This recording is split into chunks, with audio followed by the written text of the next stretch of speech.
The Sixers going for 3 in a row, trying to extend the winning streak to 3 after picking up a nice win on the road against the Charlotte Hornets. Well, it was nice for the most part until they made it very interesting in the second half for no reason at all, but to upset all of us until they ultimately locked in the win. Welcome to the pregame show, the PHLY Sixers pregame show presented by Coors Light.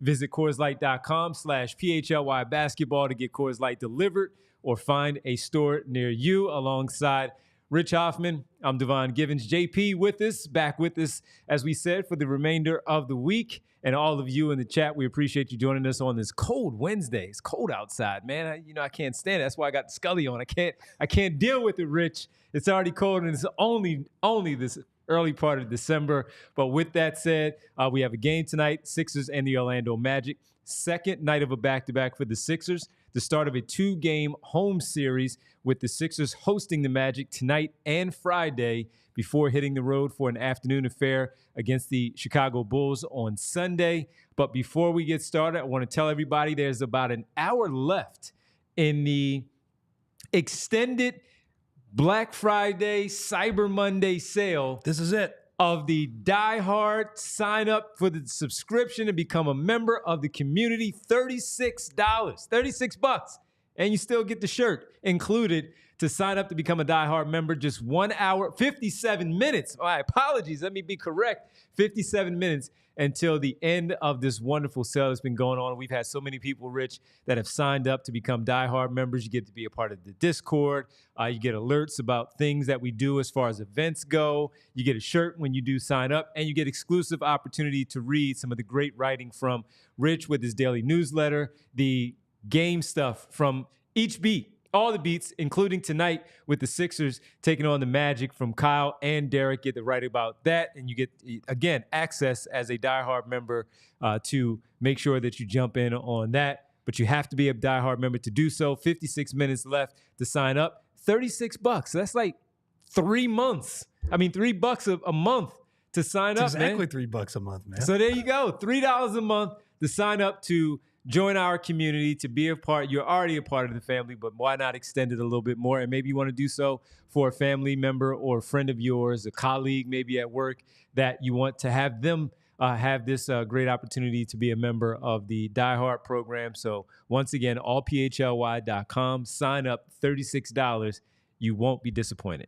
In addition to 1 month of a Die Hard subscription, $3 could get you in the building for tonight's Sixers game tonight. Yeah, I saw that. And that's not what we're accustomed to when it comes to the Sixers, man, the home games. That's not what we're used to. Wasn't there a time during the process when a guy, do you remember a guy bought the whole row in the second level? For what was that for? Like $5 or something like that? If not, it was probably like $12 or something. We're not at those levels yet, No. Yeah. Tickets were cheap tonight, so if you want to go on Game Time, I don't know if they're our sponsor for this one, but go ahead. They still are. You can go watch some NBA basketball for not a lot of money tonight. And that's good money spent. It's a much better product than what the rebuild was giving you with those guys out there on the floor. Jared McCain, Tyrese Maxey. That's it. But that's it. Yeah, absolutely. That's better than what they had 10 years ago. No doubt about it. We'll try to connect with one of the guys from the arena ahead of this game. But before we get started with those guys, I want to talk to Rich here about the Sixers right now. Tonight, they have an opportunity to extend, again, their first winning streak of the season at 2. Is it a winning streak? No, it's 2 not. Or 3? 3 is a winning streak. Okay. Derek made a point last night to make it very clear it's not a winning streak until it's 3. Okay. All right, so they're trying to actually extend the wins into a winning streak. And with that, they have the very good Orlando Magic here tonight. Orlando coming off of a loss themselves to the New York Knicks in NBA Cup action in New York last night. The Sixers coming off a 6-point win over the Charlotte Hornets. No Paul George, though, tonight, Rich, as he had a spectacular game last night. Awesome. 29 points, 8 assists. He played over close to 30 minutes last night. He looked really good out there. The second game since he's been back where he's looked really good, the New York Knicks was the other game. Tonight matched the career season high and Sixers season high with 29 points. He looked really good last night. Unfortunately, though, he could not go on the back-to-back. So here is what George told Kai Carlin at Sixers Wire. He was at the game last night.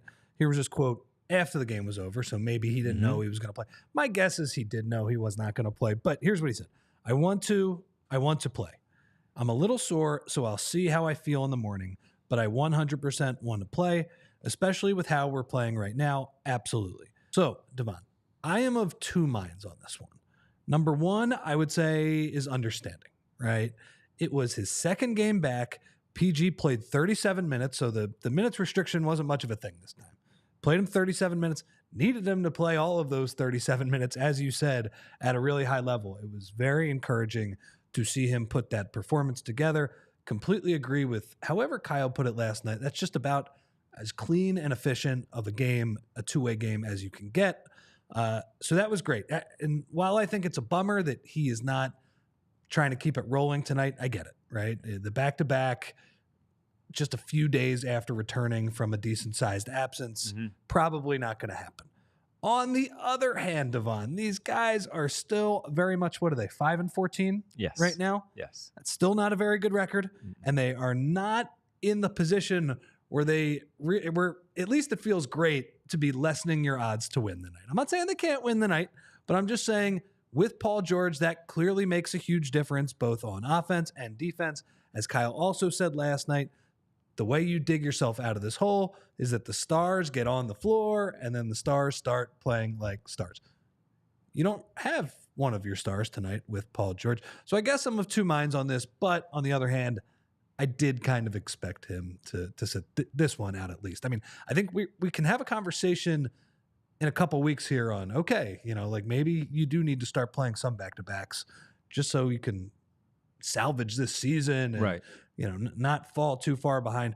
But as far as this one is concerned, at least I understand it a little bit. Yeah, and as we've talked about before, as much as I've said I'm not going to bring up where the standings are, how many games back they are of this seed or that particular seed or this particular team, we spoke about how teams like Charlotte, who were up there at the very beginning, Detroit, the same thing, up there in the top seeding at the very beginning, everything will start to really fall into place. And with the Sixers winning their 2 in a row, although it's not anything to blow out, some confetti at the arena or some pom-poms and all that type of stuff, you do have Charlotte, who has lost 6 in a row. Yeah. While Toronto has won 2 in a row, they're only 2 games, a half a game in front of you. You also have Detroit. Once again, they are 2 games in front of you, but they've lost 2 in a row. And these trends are going to exactly. These trends are going to continue to do so. And the point of it is while LaMelo Ball may come back at some point, Charlotte, while improved when you watch them and see how they compete, they're still going to lose a ton of games. Toronto, they are who they are. Even without Bruce Brown not being in lineup, maybe coming back, they're still who they are. Scotty Barnes is, in fact, back. And Brooklyn has lost 3 in a row. Indiana has lost 3 in a row. Chicago has won 4 of their last 6, 4 of their last 10. Miami has lost 2 in a row. So everything will eventually start to fall into place. And it's not to say that they're going to move into the top 6. What it is saying that when Paul George does play a little bit more, the chemistry out there is starting to be very, very clear with them out there on the floor. You'll start to see some more wins pick up. And whenever, and we'll talk about Embiid here shortly, whenever Embiid comes back, that will also help you out when it comes to the win. So before anybody says, hey, guys, stop doing this, it's just a fact. It's not trying to blow smoke up anybody's you-know-what. It's just pointing out an obvious fact of what it is going to be. And when we are looking at this team, maybe at some point in the 8th seed, and we see that they're maybe not too far behind the 7th seed or the 6th seed, these are conversations that are going to be real conversations. And then our overall discussions will shift to, well, how do you approach this now, or the trade deadline, and who do you try to match up with best in the playoffs, things of that nature, to salvage this season and not have it be what it has been, Rich, for a good part of, for the most part, of this start of this campaign for the 76ers. So as you say all that, you will have to have those players back and playing on the second night of a back-to-back to, again, push themselves up organically, but also forcing it a little bit more, because you're going to need it.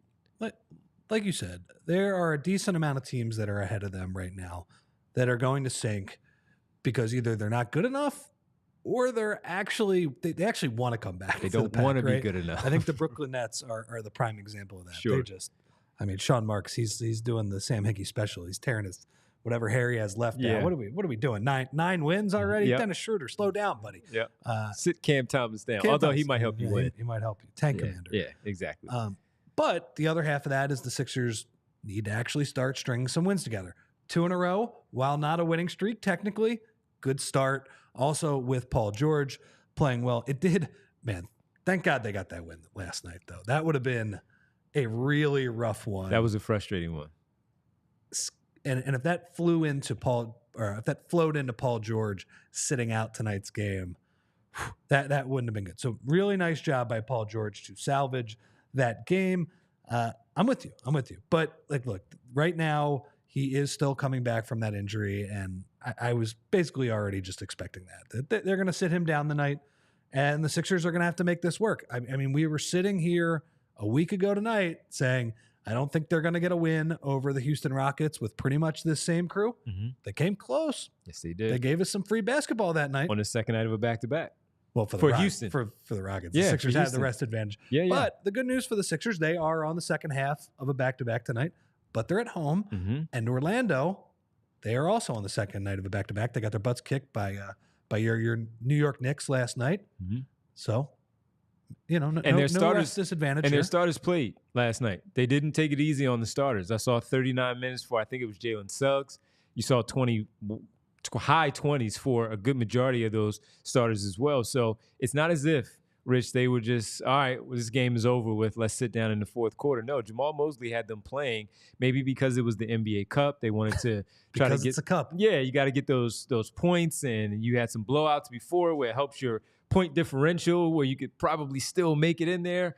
But they were out there. And as a result, they did, though, have a shorter travel with the bus ride from, or whatever they did, bus, train, whatever they did from Orlando from New York to Philadelphia. Right, train. And that's only an hour and a half ride. That's a piece of cake. That's nothing. And getting to the hotel, you relax a little bit, get up. I don't know if they had shoot around or not, but they get ready and they'll get up after losing a game like they did against New York last night.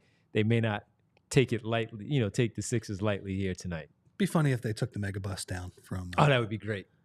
From New York. Yeah. I mean, some of those Amtrak prices, they're out of control. So, trust me, we know. I would understand it. Yeah, man. Yeah, you would know it better than anybody. So, and here would be the other news for the Sixers tonight. Well, I mean, Jared McCain has to play more, right? He does. By necessity, correct? He does. So I mean, you talked about it last night's game, right? And you have, on one hand, you get another win for the Sixers, and there is a by any means necessary sort of ethos, right? You don't complain about getting wins, but it felt like it should have been a lot easier. And part of the issue was the team's offense was crumbling down the stretch, playing prevent offense for the most part, like just PG save us, Maxey save us, not really running anything, going to an all defense lineup while you have Jared McCain on the bench for pretty much the entire fourth quarter. And not only that, Devon, Jared McCain had demonstrated that he was feeling it. I can almost understand the idea of, okay, now that we have a few more guys, we have PG and Maxey, they're going to be the two primary ball handlers. If Jared just doesn't have it on a night, I can even buy that a little bit. All right, we're going to sit him down, even though you can make the counter argument to, all right, well, he might catch fire in the fourth quarter, right? He's that type of player. I can buy it if he was having a bad night, but man, get him on the court. I feel like they would have won by 10, 15. And here's the thing, Devon. Even if you're running the offense through PG, Put Jared McCain in the corner. They can't leave him. 3 for 4 last night. Come Found on. a shooting touch again. He was 7 for 10 overall from the floor. Only played 22 minutes and 3:26 in the fourth quarter. So that was frustrating. And Kyle read the Nick Nurse quote that, man, I was thinking about getting him about it on the floor. Well, you have the ability to do that. You have if you carte like. blanche. You can do whatever you want. You can do whatever you want. It's not. I'm pretty sure with Jared McCain, it's not one of those situations like LeBron has had where he can just check himself into the game whenever he wants. Jared McCain has played really well. I'm not sure he's quite there on the NBA pecking order. No. So for tonight's game, here is the first question when I was looking at the Orlando lineup and I was looking at kind of the last game that the Sixers played against them. Does McCain see Jalen Suggs tonight? Yes, he does. So you think they put Suggs on McCain or Maxey? I think he puts him on Maxey, but just because of the natural way that an NBA game flows, you think he'll see him in the middle of the game? You'll see him some way, somehow, where he'll shift over to Jalen Suggs. And part of that, we might as well get ready to show you the starting lineup tonight. With no Paul George, the 76ers will go. Nick Nurse did decide. He didn't want to hear anybody yelling anymore to put Jared McCain back in the starting lineup. So Jared McCain along with Tyrese Maxey in the backcourt. Kelly Oubre, pardon me, you have, let me see, make sure I have it right. You have KJ Martin, Kelly Oubre, and Gershon Yabusele at the 5 once again against the Orlando Magic. So he heard everybody's cries. He saw what happened to his offense when he was thinking about putting Jared McCain in the starting lineup. He's back in the starting lineup, Rich. So naturally, with Jalen Suggs opposite both of the two starting guards, he's going to see him at some point. Yeah, but it might not be right away. He may not be the primary. No. I think you try to slow down Tyrese Maxey first. Okay, and obviously Maxey, as well as McCain has been playing over the past couple of weeks, is the more established player. It's probably the guy who's going to start with the ball in his hands a lot of possessions. But maybe you invert that a little bit. Maybe you start running Tyrese off some screens. I think so. And get Jared going because, he'll probably see, I'm looking at their starting lineup now, he probably gets KCP on him. KCP who struggled a little bit to start this season. Good defender as in he's not going to be the weak link. He's not going to be somebody who you're going to be able to attack 24/7. There's a reason he got paid. But also, Jalen Suggs can be a game-changing type of defensive player. And Devon, when I think back to when we were at Tiernanog and we had the live watch party and then you guys did the show afterwards, we were wondering, how is Jared McCain going to fare against a defender of Jalen Suggs' caliber? And the answer was awesome. It was one of his best performances of the season. And man, obviously, I think when Jared McCain gets cooking, there's going to be an element of transition threes, relocation threes, broken plays. And again, we're not comparing him to Steph Curry, but that's Steph Curry too, right? Like when the floor is unbalanced and the game is chaotic, those guys can find open looks from three, and he'll make a few of those. It was the same thing that happened last night in Charlotte. But I went back and watched the highlights of his performance against Orlando. He had 4 or 5 buckets in the half court. Remember that little step through move he had against Jonathan Isaac? Yes, sir. That was one that really opened my eyes. I was like, man, I did not think he would have that in him against one of the best defenders in the NBA. So maybe he has some more of that tonight, and maybe he has a little bit more of a favorable matchup. He had some really nice finishes around the rim in the game against Charlotte. Look, you're going to need a big Jared McCain game to get a win here tonight. It's against a team that profiles pretty similarly to Houston last week, where it's primarily a defensive team. They are young, they are athletic, they might be able to beat you up on the boards, but it's not the scariest offense in the world, I think, as the Knicks kind of learned last night. So maybe you can play a more competitive game, and regardless, we'll be watching it anyway. Yes, it is. Again, start of a 2-game home series for the 76ers and the Magic.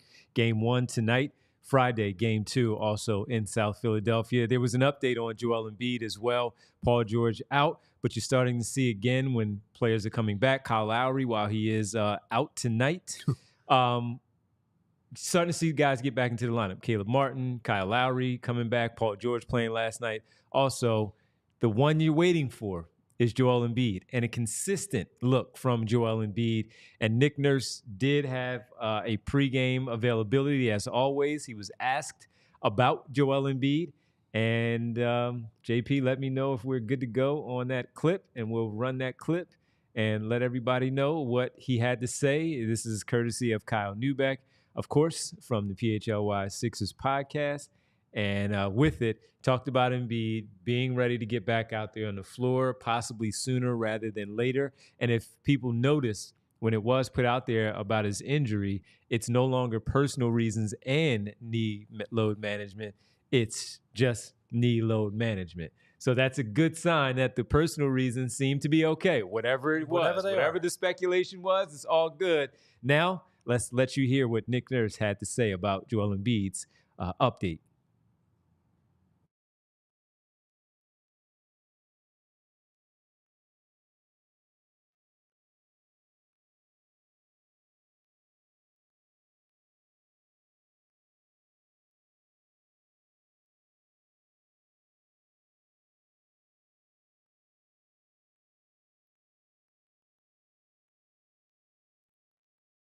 All right, well, there you go. Again, courtesy of Kyle Newbeck and Nick Nurse speaking about Joel Embiid. There's a chance, possibly, Rich, Friday, maybe. Let's hope so. That would be great. That would be great. That would be awesome. Obviously the Sixers have a stretch here where they're not going to play a ton of games, right? They have those NBA Cup losers bracket games, which unfortunately 2 years in a row, baby. They've had those games, which do also help juice your regular season record because they count the same as the NBA Cup elimination games. And yeah, I would like to see the Sixers in Vegas, but we're going to see the Charlotte Hornets again. It's like those years. I used to laugh with Kyle and Derek about this, Devon. I swear, like during 2018, 2019, when they would play the Charlotte Hornets, it felt like they would play them 4 times in 15 games. Like it would just, you wouldn't see them for a year and a half, and then I would watch more Kemba Walker than I was even ready for. And it seems like the Sixers are going to be on that pace again, thanks to the NBA Cup losers bracket. That also was not the only news that Kyle Newbeck, or I would say it wasn't the only Joel Embiid content that Kyle Newbeck offered. And by the way, you still have a little bit of time to become a diehard, and you would need to be a diehard to read the article that Kyle put out for the site. It's very well reported, kind of getting into the Sixers' thinking on Joel Embiid. But Devon, I would just summarize the most important section of it. It seems like the Sixers still believe there is some level of optimism when it comes to that knee. Now, you might be watching this and be very skeptical of that. That's not the way this usually works. But it seems like, and I'm going to quote Kyle here, the evaluations, and when he says evaluations, the ones that doctors performed on Joel Embiid, he said 5 to 7 doctors performed evaluations, produced a view that was broadly described as optimistic, but with a range of different possible outcomes. The Sixers, unfortunately, have ended up on the negative side of those outcomes in the short term. That said, the issues that Embiid has to deal with are viewed as manageable, and there is some science suggesting that the situation can improve over time. In essence, that argument is that the knee can adjust to the new normal, and Embiid would be able to maintain a high level of play with proper care, treatment, and a bit of good luck. If that's the case, of course, we haven't seen it yet. And so that's what Kyle writes. That is what the Sixers are giving us right now. You might be pretty skeptical of it, but I think it was worth at least noting that he got their side, and that is what they are saying internally. That sounds a little bit like, to me, with all of that great reporting from Kyle, it's also, and we've talked about this, it's also a mental struggle of, can I play through this? Can I be myself while dealing with this new way, this new normal of how my knee is? And can I go out there and be myself? And just, that's very simple. It's the help there overall from the doctors, working out in general. But then there's the part of mentally, can I get through? Yeah. And look, there's a lot of uncertainty here. And as Kyle mentions, when you have such poor messaging to the point where Nick Nurse says, oh yeah, he's going to warm up and play, and he doesn't play for another 2 weeks, at least that would 2 weeks exactly would be Friday. I think you do open yourself up to some wild theories, some scrutiny, all of those things. But Kyle did get to the bottom of it and at least tell us what the Sixers are thinking. And Kyle, is that JP saying that at least somebody's here. We have the Kyle Newbeck ready here for us. How about that? All right, let's get to the arena. We were just talking about Kyle Newbeck, so he decides to join us here as we were discussing his story at allphly.com, where you still have time to sign up for the $36 deal and also read that story and much, much more as part of our diehard membership. But Kyle, we were just talking about what Nick Nurse had to say, what you wrote in the story, what Nick Nurse had to say. What did you take away from what Nurse had to say about Embiid possibly playing sooner rather than later?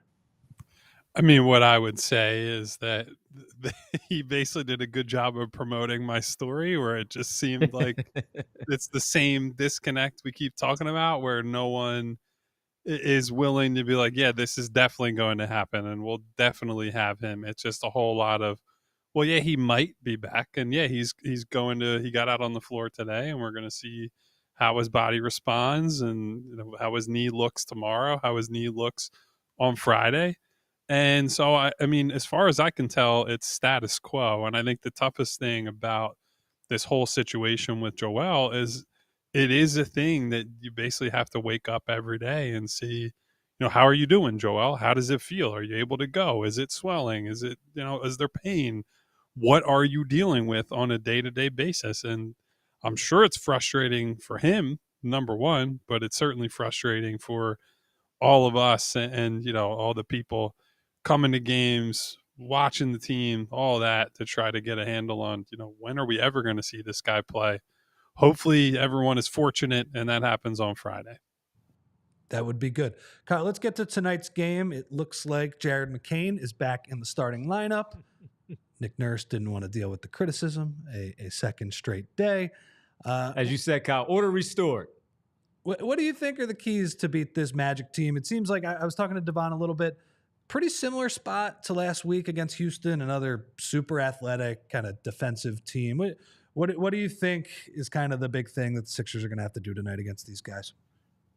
Well, you got to shoot the ball well, number one, and I would say that's got to come from some of the unexpected guys to do the traditional pregame thing of like, well, you got to make shots, defend, and do all that stuff. Yeah, I would say the key to sort of unlocking them is not trying to get into one-on-one battles, right? Because they have guys up and down the lineup between Suggs, KCP, Jonathan Isaac, all sorts of guys who can just lock you down and are switchable. And so you have to get them moving and stretched out a little bit. You got to get them in rotation where it's not just, hey, Jared McCain try to take somebody off the dribble, Tyrese Maxey try to take somebody off the dribble. So that is going to require some degree of initial penetration. So the onus is on someone like Yabusele, someone like Adem Bona, making good contact on screens, getting a foot or two of space for Maxey or McCain, and setting up that slash and kick game where either they can get to the rim or they can make some easy kick outs to the perimeter as they're in rotation. Because otherwise, if you get into a game where it's isolation mode against these guys, they will just grind you into dust. They are too good of a defensive team with too many good defenders to try to win like that.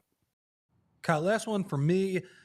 I know you mentioned a few days ago how Nurse kind of talked about the veterans getting their shot and moving on to the young guys who are a little more athletic. Has Nurse talked about the young guys when I say that, I mean Ricky Council, Adem Bona, players like that, and how they have looked since they have been part of the rotation?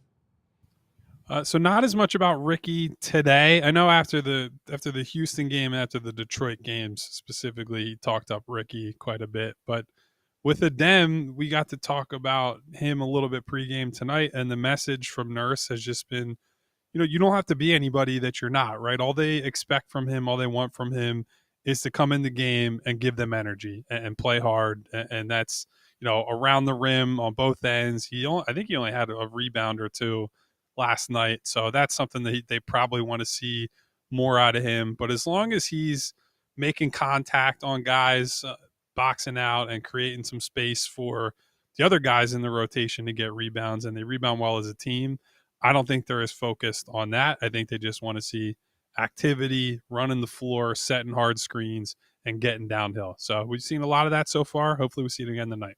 All right. Well, Kyle, thanks for joining us here on the pregame show. We'll check in with you and Derek post-game, see if the Sixers can actually have a winning streak. Since it's just 2 games right now, to get that winning streak, it has to be 3. We'll see what happens. First winning streak of the season in December would be really something. But that would be something. All right, fellas. I'll talk to you soon. Thanks, man. Appreciate it. Kyle Newbeck joining us live from the arena with an update on the Sixers ahead of the Magic game. Let's get to our picks tonight for the moment Sixers everybody's been waiting for. We've been doing pretty well as You've of late. been doing pretty well. Pretty well as of late, Rich. The pregame pick segment brought to you by Bet365. Use code PHLY365 when you sign up. Whatever the moment, it's never ordinary at Bet365. Let's get right to it. I had a little same-game parlay that I cooked up and threw this one over to JP. Took your boy, Gershon Yabusele, but not for the threes that you normally take. I took him for 20.5 points. Over 20.5 points, assists, and rebounds combined for Yabusele tonight against the Orlando Magic. Yes, they are an athletic front court. Jonathan Isaac, and all that cool stuff. But I think he can. He showed me something last night against that Charlotte front court that is also athletic. They may not be as skilled on the offensive end, but they are defensively. They can move their feet. They're young. They're athletic. And what he does not have in that athleticism, he has it in the basketball IQ. So 20.5 points, rebounds, and assists combined over for Gershon Yabusele. And I also went with another combined steals and blocks for the man you mentioned earlier from the Orlando Magic. Over 2.5 steals and blocks for Jalen Suggs, the defensive first-team All-NBA defender from last season. I could see that, especially because Maxey having to make something happen in the last 5 seconds where it's not really his fault, but Jalen Suggs picks his pocket or gets a block or something like that. So I could definitely see that against the Sixers offense that has struggled when they are shorthanded. That is for sure. Yep. You mentioned Yabusele. Maybe he saved up his threes from last night, so couldn't make any shots. Played a decent game otherwise, including the steal. He read that play perfectly on the ATO. Charlotte was down 4, trying to get a 3. Mm-hmm. Yabusele ends the game because he peels off his man, the screener, and steals the pass. That was a really nice play by him. So I went with, let's see here. I went with Jared McCain over 2.5 3-pointers. Here's the thing, Devon. Last night he takes 4, but you got Paul George, you got Tyrese Maxey in the lineup. You only got Tyrese Maxey in the lineup tonight. And as you said, Tyrese Maxey might get guarded by Jalen Suggs, so it might not be that advantageous for the Sixers to attack that matchup. Yep. The Magic, as we've talked about, they're not a great offensive team. What happens then? They miss shots. You can run out and get threes. I think Jared McCain is going to get up 10 or 11 threes tonight and give me the over 2.5 3-pointers at plus 105. I think he gets there. I like that one. I went with 2+ last night, and man, he had us sweating because Nick Nurse decided. I was thinking about putting him back in the game, but we saw how it played out. So those are our picks. Yabusele over 20.5 combined points, rebounds, and assists, with Jalen Suggs getting over 2.5 combined steals and rebounds. That's my same game parlay. Over 2.5 3-pointers for Rich for Jared McCain as part of our pregame picks, courtesy of Bet365. If you want to jump in like we did, you still have time. The game doesn't start for a few more minutes. Use code PHLY365 when you sign up. Whatever the moment, it's never ordinary at Bet365. Must be 21 plus and physically located in Pennsylvania. If you or someone you know has a gambling problem and wants help, call or text 1-800-GAMBLER. We want to thank our presenting sponsor for tonight for our pregame show. That is Coors Light. Visit CoorsLight.com/PHLY basketball to get Coors Light delivered or to find a store near you. Rich, how you feeling? Loss. Same. It's not a winning streak. Not just yet. But maybe it's a good game overall and we have something good to talk about. Give us that Houston game at least, fellas. Exactly.